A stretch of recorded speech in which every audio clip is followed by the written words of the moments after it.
Okay, here we are today to do this terracotta floor. It's about 15 years old floor. What we're going to do, we're going to clean the whole floor and seal it at the end, so we can see how grubby it is, and we'll see what it's going to look like when we finish this. Okay.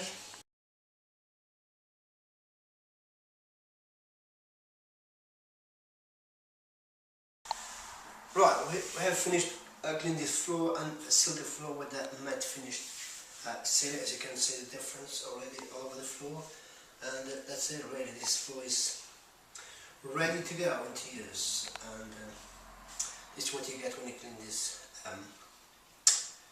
properly, professionally. That's the result you get. Okay.